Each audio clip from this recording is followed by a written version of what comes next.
Bem-vindo, meu querido aluno. Então, aqui é o estudo dos livros poéticos. Então, nós vamos começar agora. Eu quero que você, se for possível, acompanhe essa aula com a sua apostila. Porque eu vou fazer exatamente isso que eu estou fazendo aqui. Eu vou estar lendo, nós vamos estar discutindo passo a passo do tema que é sugerido a cada momento aqui e que está no livro. Então eu faço, vocês acompanham comigo aí na apostila. Eu até aconselho você, se você tem uma caneta ou então um marker, né, amarelo, de você estar anotando. Caso você consiga imprimir essa apostila, seria maravilhoso, seria muito bom para você. Então vamos lá, aula número 1. Nós vamos falar um pouquinho sobre a introdução da poesia no seu cunho geral. Tá, nós vamos estar respondendo algumas perguntas básicas. Mais uma vez, nós não vamos adentrar de uma forma profunda, porque não tem tempo para isso. Então, o que nós vamos fazer é passar de uma forma rápida naquilo que está aqui sugerido. Então, a primeira pergunta que nós temos aqui nesse dia é quando foi que a poesia surgiu? Nós vamos responder essa pergunta aqui. Então, acompanhe aqui comigo, está na sua apostila. Vamos lá. O advento da escrita permitiu que escribas e bardos da China, Mesopotâmia, Pérsia, Índia e Egito Antigo escrevessem odes, vedas, lendas e mitos que existiam em suas culturas por milhares de anos. Com o desenvolvimento da linguagem, os contadores de histórias orais viajavam de um lugar para o outro para recitar novas lendas e contos. Olha só que interessante. Então, a poesia, ela entra em um cunho artístico, onde a pessoa usava as palavras ali de uma forma rica para contar algo que ele viu. Né? Se você estudou já um pouco da poesia portuguesa, lá antes, né, do Pedro Álvares Cabral e toda aquela história do advento da poesia portuguesa, hispana, né, que vindo aqui para o Brasil, muitos dos relatos que nós temos eram exatamente em cunho poético, porque ele mostrava e queria, através de lindas palavras com rima e metro, né, passar essas informações para os seus ouvintes. Isso é uma arte. Hoje em dia nós não temos muito, porque hoje tem o advento aí do poder das redes sociais, né?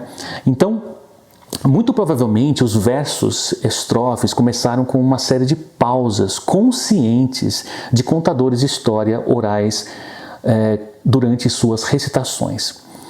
Temos até uma pergunta aqui: por que as pausas? Né? Por que a rima? Por que o metro? Era muito provável, irmãos, que o narrador tinha que se preocupar em recuperar o fôlego.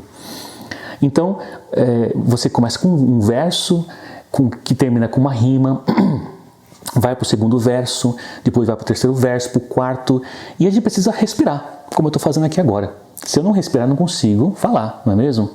E tudo isso, então, condiz no advento aí do que diz respeito à poesia.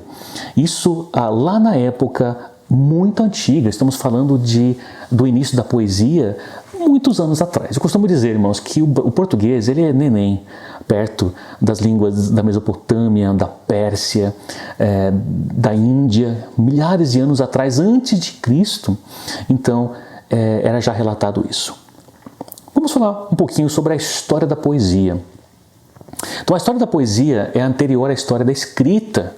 Olha só, aparecendo nos primeiros registros na maioria das culturas letradas. Então essa forma de expressão foi utilizada em obras antigas, voltando lá na origem da Índia, 1700 a 1200 anos antes de Cristo. Os gatas, os zoroastros, né, 1200, 900 anos antes de Cristo. Utilizada nessas composições, a forma poética ajudou na memorização e na transmissão oral da história da sociedade antiga e pré-história. A poesia, a prosa foi essencial para passar para pai, vô para filho, filho para neto e assim por diante. Entre os índios, como vocês da aldeia terena, por exemplo, da etnia terena, muitos contos dos terenas foram passados de forma poética. Inclusive no meu TCC que eu fiz na faculdade de letras, nosso TCC foi baseado na lenda do início do mundo em vista de um Terena. Então, inclusive, se você quiser essa obra, nós temos lá ela montada. Nós pegamos ali o relato dos anciões terenas, nós tivemos a ajuda de vários irmãos das aldeias que nos ajudaram em trazer esse tema, esse conto, essa lenda, né, mediante em língua terena, e a gente então abre um pouquinho esse leque para entender como foi que isso surgiu. Olha só, de uma forma poética, a origem do mundo foi passada de cacique ou anciões das aldeias para a juventude. E por isso nós podemos fazer o que fazemos hoje, né? Entre os principais registros da poesia antiga, nós destacamos aqui, por exemplo, a epopeia de Gilgamesh, por exemplo, que foi originária da Mesopotâmia, em escritas uniforme em tabletes de argila, posteriormente a epopeia grega de Ilíade, a Odisseia, os livros iranianos antigos de Gathas, Avesta e Anas, e os épicos indianos de Ramayana e Mahabharata, que são escritas antiguíssimas, muito antigas. Vamos lá, uma outra pergunta para nós. O que é a poesia? E pergunta, né? Essa perguntinha que vai longe. O que é a bendita poesia? Então, no seu livro aí está a resposta. A poesia é uma forma de expressão marcada pela subjetividade, que tem como objetivo revelar pensamentos, sentimentos e estado de espírito. Ele retrata algo pela ótica da imaginação do poeta e do leitor. Se você puder, por favor, faz um círculo nessa parte na sua apostila. Pega a caneta amarela, se você tiver, e leia isso aqui algumas vezes. Por quê, irmãos? Essa resposta do que é poesia, ela vai ser essencial para nós entendermos Jó, Salmos, Eclesiastes, Cantares e os livros poéticos ali. Olha só, a poesia é uma forma de expressão marcada pela subjetividade, ou seja, a pessoa que está fazendo isso, ela tem um olhar e ela, através do olhar dela, que é baseado nos pensamentos, no sentimento dessa pessoa, ela então expõe através da poesia uma história, um conto, ali dando-se então a poesia. Nós entendemos que ela é composta por atributos metafísicos, existenciais, permite a expressão de sentimentos recônditos, por meio de uso de recursos de linguagens e estéticos. Ela é rica. A poesia é rica, ela é maravilhosa, e quando você começa a ler Salmos, por exemplo, você vê isso acontecendo. Você vê as figuras de linguagem expressadas de uma forma linda no livro de Salmos. E isso é, então, a poesia. O historiador polonês Wacław Takiewicz afirma que existem dois conceitos que podem definir a poesia. Considerando que o termo poesia é aplicado para dois objetos distintos, o autor assinala que o primeiro conceito é o da arte baseada na linguagem. E o segundo assume um significado mais geral, como estado de mente. Então nós temos aqui duas áreas que estão sendo propostas em relação à poesia, que é a arte da linguística, a forma de expressão, de forma onde há um letramento, há ali a exposição de caracteres que tem uma fonética, que tem um fono, e ali, ou seja, tem um som específico, por isso nós conhecemos como rima e metro, e também o estado de mente, onde a pessoa faz isso de uma forma consciente, trazendo o sentimento interno do coração naquele momento. E, gente, a gente vê isso tão evidente nos Salmos, quando nós entrarmos ali, especialmente no livro de Salmos, eu cito aqui, isso aqui vai tomar cor para você. E eu espero, quando você lê Salmos, você vai começar a ler diferente, porque realmente o que está ali marcado é de forma muito bonita. Cabe ressaltar que o contexto é essencial para o desenvolvimento do gênero e da forma poética. As poesias que registram eventos históricos de forma épica, por exemplo, são narrativas mais longas, enquanto poesias litúrgicas, como hinos e salmos, são mais curtos e adotam um tom de inspiração espontânea. Tá?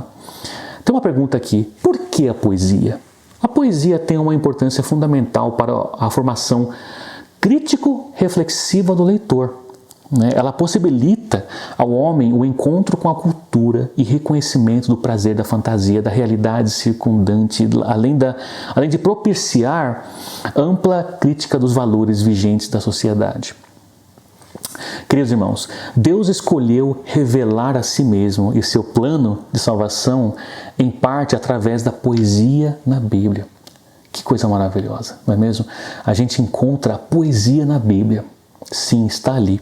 E é linda, irmãos, é linda. Compreender o que é e como a poesia funciona pode nos ajudar a ter uma visão mais profunda do Deus por trás das palavras. E é isso um dos meus objetivos aqui nesse curso com você. De você buscar e você ler um Salmo 23, o Senhor é meu pastor, nada me faltará, por exemplo, trazendo no contexto e na essência desse versículo a poesia. Por que ele escreveu isso? O que ele estava querendo dizer é muito mais profundo do que se pode imaginar. E por isso a importância desse estudo. Conhecer a poesia pode nos ajudar a ver mais claramente o que Deus está fazendo e o que está sendo comunicado a nós através das rimas e dos ritmos do texto. Então, a gente finaliza aqui essa primeira aula falando do tema Introdução à Poesia Geral.